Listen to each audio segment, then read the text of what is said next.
Siç njoftuam në titujt kryesor, seanca u përfshi në debate, por edhe në konsensus në të njëjtën kohë sot midis grupeve parlamentare, por se çfarë ndodhi në momentet kryesore të saj, do t'i diskutojmë dhe i kuptojmë më mirë në një lidhje të drejtë për drejtë me gazetaren Esiona Ekonomi. Esiona, të përshëndes, atëherë, cilat ishin pikat kryesore të seancës sot? Pas 5 orësh seanca sapo ka përfunduar, është ato seanca që janë të shkurtra dhe normale kohët e fundit, ndërkohë që pavarësisht se gjatë ditës së sotme shumicën e kohës e ka marrë çështja balluku dhe protestat të martës së opozitës, mënyrën si u soll policia dhe si u përballën palët me njëra tjetrën. Në parlament u fol shumë për këto pika dhe palët nuk patën limite në mënyrën si u drejtuan njëri tjetrit me akuza dhe kundërakuza, hera herës edhe me etiketime që tejkalonin kufijtë të etikës.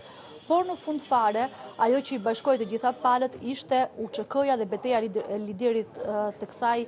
force ushtarake në Hag, ku me konsensus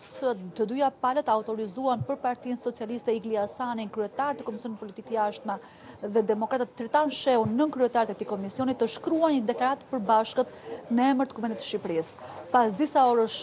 bisedime, ky tekst u shkrua dhe u lexua në seancën plenare dhe mandej u miratua me 92 vota. Pra siç kuptohet, votuan të gjithë ata deputet të PD-s që ishin të pranishëm në sallë në atë momente, por jo Sali Berisha, ai nuk ishte i pranishëm, të gjithë tjerët votuan dhe deklarata konfirmon edhe një herë mbështetjen që jep Shqipëria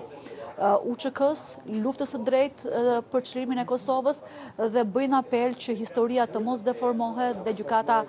e Hagës të jap pafajësi, pavarësisht se për 4 liderët e UÇK-s u kërkua një shumë ekstreme vitesh dë burgim nga 45 vite për secilin, 180 jetën total dhe Kuvendi i Shqipërisë konfirmon se kjo do të ishte shtrembërimi i historisë. Nga parlamenti u bë edhe një thirrje që në 17 shkurt, që dita e pavarësisë së Kosovës, në Prishtinë do të organizohet një manifestim, një marshim për të dalë në krah liderëve të UÇK-s dhe u bë thirrje që edhe shqiptarët e Shqipërisë t'i bashkohen atij manifestimi mbar shqiptar.